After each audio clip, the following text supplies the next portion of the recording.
Okay, this is the effects of secondary succession and other ecological factors in Point Pleasant Park from 2004 to 2024 following the 2003 Hurricane Juan. Amtucati, commonly called Point Pleasant Park, is a 77-hectare protected forest in the Halifax Peninsula. The space was originally inhabited by the Mi'kmaq people, who named the area Amtucati, meaning Spirit Place. The park was declared protected Crown Land in 1866 and has undergone a variety of management practices ever since. Historically, Point Pleasant was classified with the Spruce Fir Maple Birch Association, located within the Atlantic coastal region, which means the forest is primarily consisted of red spruce and white pine with minimal understory. The forest was even aged and classified as mature, but was sensitive to ecosystem disturbances due to its lack of age differentiation. However, the composition of the forest was entirely changed on September 28, 2003, when Hurricane Juan hit Halifax and destroyed 70% of trees in the park. The remaining trees, also known as witness groves, maintained 30% of the original species and were imperative for regrowth of the forest. So our question 1 predicts that the overall forest community of Point Pleasant has significantly changed over time, meaning there is a statistical correlation of the total density of the ecosystem and trees will continue to grow until a carrying capacity has been reached. For question 2, we first predict that the density of the dominant species red spruce has changed significantly in Point Pleasant Park from 2004 to 2024. And we also predict that the density of the dominant species red maple has changed significantly in Point Pleasant Park from 2004 to 2024. For question 3, we've stated that the overall forest community metric of Pelews evenness in Point Pleasant Park has not changed significantly from 2004 to 2024. All right, getting into the methods. So Ecology 2060 students from Dalhousie University went to Point Pleasant Park in the fall term every second year starting 2004 till 2024, depending on what lab section they were in, to determine which part of the 6 sampling sites they were collecting data from. Depending on the year, not all sites were used. 4 students were chosen at random to create 20 by 20 meter plots within the predetermined sampling site using measuring tapes. Students were split into 5 groups and tasks were delegated. Group 1 was asked to accurately describe the research area, detailing all visible biotic and abiotic factors. Group 2 was tasked with getting a diameter at breast height measurements for all dead and living trees found within the plot, with trunks measuring equal to or greater than 2.5 centimeters, then identifying and counting them. Groups 3 to 5 were tasked with estimating the 3-dimensional percent coverage of ground vegetation found within 10 1-meter squared quadrants within the 20 by 20 meter plots. The 1-meter square quadrants were randomly selected within the plot by throwing brightly colored objects into the vegetation. 30-meter measuring tapes were used to mark out the 20 by 20 meter plots and measure a diameter at breast height. 4 1 by 1 meter frames were constructed in the field used to mark the 1 squared meter quadrants used by groups 3 to 5. Excel was used to perform linear regression analysis and total tree density, red spruce density, and red maple density data sets collected from 2004 to 2024. Pelews evenness was determined through collected data from 2004 to 2024 using the equation evenness is equal to Shannon's diversity index divided by the ln of the total number of species collected. Then linear regression was performed. Alright, so now on to our results. So for question 1, we aim to assess changes in the forest community of Point Pleasant Park over time by analyzing total tree density from 2004 to 2024 in response to the wipeout of the ecosystem's population. A regression analysis was conducted and the results indicate a statistically significant positive relationship between total density and year, supporting the alternative hypothesis that the forest community has increased over time through secondary succession. The regression equation of 8.72 minus 17,489 suggests a steady increase in tree density, though the R-squared value of 0.49 indicates moderate variability in the data. This trend implies that the forest is continuing to grow, likely progressing toward a carrying capacity. The first question we aimed to answer was if the forest community has changed over time.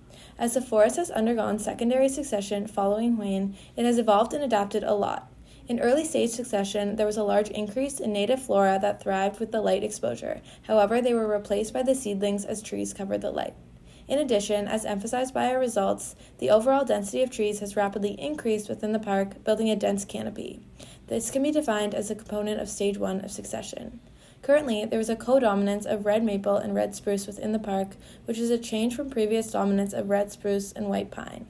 This change can be accounted for by red maple's ability to grow faster than pines, therefore thriving at earlier stages of succession. The next question the data can answer is a prediction of how the overall community will change. I believe that the forest density will continue to grow similarly to the graph until carrying capacity is reached.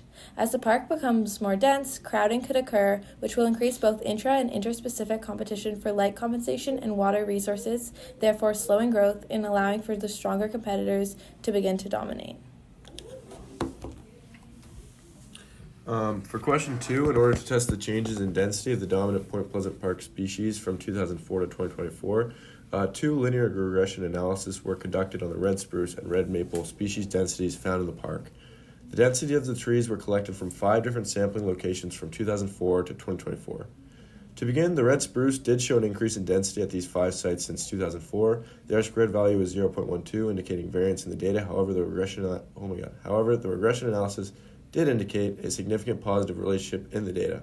The p-value was 0.0009, which is well below the alpha value, indicating a significant relationship between the increase in density of red spruce since 2004. Because of this significance, we can reject our null hypothesis.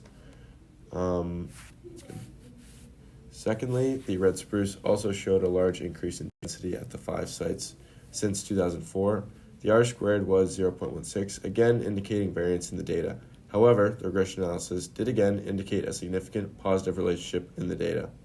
The p-value was 0.0002, which is well below the alpha value, again indicating a statistical significance between the increase in red maple density since 2004.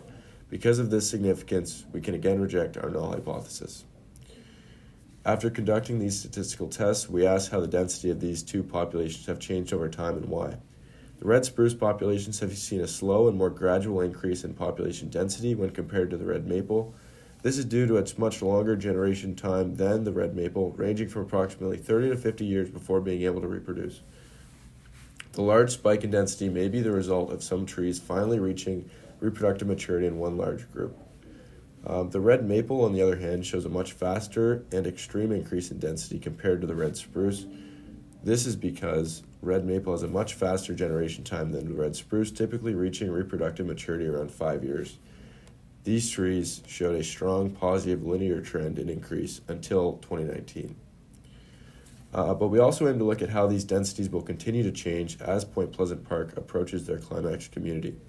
The red spruce population will continue to increase until carrying capacity is reached.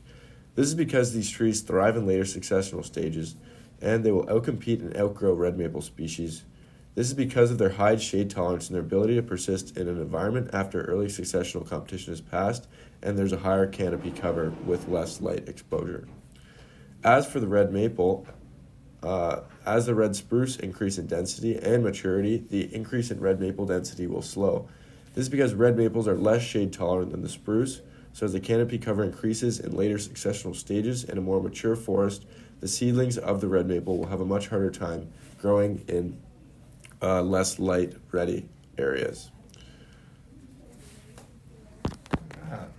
So question 3, we're looking at Paylou's evenness and how that has changed over the years. So linear regression was used to compare evenness between years 2004 to 2026 at 6 distinct sampling sites in Point Pleasant Park, Halifax, Nova Scotia. There was a weak negative trend, albeit non-significant, in evenness from 2004 to 2024, as seen in Figure 3. We had an R-square value of 0.04, indicating there wasn't much of a relationship, a Y value of negative 0.008x plus 16.735, and a p-value of 0.07 with using an alpha of 0.05. Because there was no significant change in evenness from 2004 to 2024 at 6 sampling sites within Point Pleasant Park, we failed to reject the null hypothesis that evenness has not changed significantly from 04 to 24. However, the slight negative trend suggests evenness may decrease over time as the forest reaches maturity. After Hurricane Juan 2004, 70% of the canopy growth was destroyed, creating a new temporary niche for shade-intolerant plants to flourish until the forest reaches climax growth. Point Pleasant Park is currently in mid-stage succession, and there is still ample light for shade-intolerant species and the other growth to thrive. Until the park starts to reach climax growth and growing conditions change, evenness should remain relatively unchanged. Soiled seed banks in Point Pleasant Park were relatively unaffected by Hurricane Juan, and because of the geography of the park, foreign seeds and propagules have a hard time getting in. Point Pleasant Park was originally 80% softwood stands pre-hurricane with little undergrowth, so it is expected that as the forest matures, it will shift back to this type of ecology and evenness will decrease. For conclusion, we look to predict what stage of succession Point Pleasant Park is currently in, and we predicted that Point Pleasant Park is currently in early to mid-stage succession. The first reason being that there's growth of juvenile trees and shade-intolerant species in the park. Although the DBH of these trees is low, this suggests that there are trees growing and they still have not reached full maturity. The second reason is the gradual increase in biodiversity as time has gone on since the large-scale disturbance, as seen in the Simpson Biodiversity Index conducted on the park. Lastly, as the canopy cover grows larger, there will be a loss in early successional shade-intolerant plants, which can be observed in the species diversity and evenness of the park. We also wanted to see how Point Pleasant Park, being an urban park, will affect its succession. One of the first influences is through fragmentation. Fragmentation is where the forest is divided into small sections via things like walking paths and so on. This division can help increase species diversity by creating a shade-intolerant biome for plant species at the edge of these paths where there's low levels of canopy cover. This increase in biodiversity can also be seen in the Simpson's Biodiversity Index of Point Pleasant Park. Secondly, there's potential for the introduction of exotic species into the park. The urban areas found around the park plant exotic species for aesthetics, and these plants found close to the park may migrate via pollinators or people walking through the park, etc. These species have potential to play a role in interrupting the process of natural succession through things like excessive resource use. Finally, we aim to look at a way that Indigenous ideologies can be included when talking about the succession of Point Pleasant Park. Through the use of two-eyed seeing, which is an Indigenous practice where communities use ideologies from both Indigenous and Western practices, this can help improve the park's succession through incorporating knowledge from both communities. For example, some benefits of the Indigenous ideologies are the prioritization of maintaining biodiversity in the Point Pleasant Park community and avoiding unnecessary human interference with the successional process. Some Western benefits would be the immense amount of knowledge present regarding soil quality, which can help promote the growth of the successional species and potentially help speed up the successional process. And they can also help give the Indigenous approach a better approach on how to maintain the diversity within the park. Lastly, we'd like to give an acknowledgement to Allison Schmidt for collecting and preparing the data in tables and completing statistical analysis and graphing of the data. We'd also like to acknowledge the students from this fall semester for providing us with the data to complete this presentation. Dalhousie University operates in the unceded territories of the Mi'kmaq, Wolastoqey, and Pesco-Tumakiti peoples. These sovereign nations hold inherent rights as the original peoples of these lands, and we each carry collective obligations under the Peace and Friendship Treaties, Section 35 of the Constitution Act 1982, which recognizes and affirms Aboriginal and treaty rights in Canada.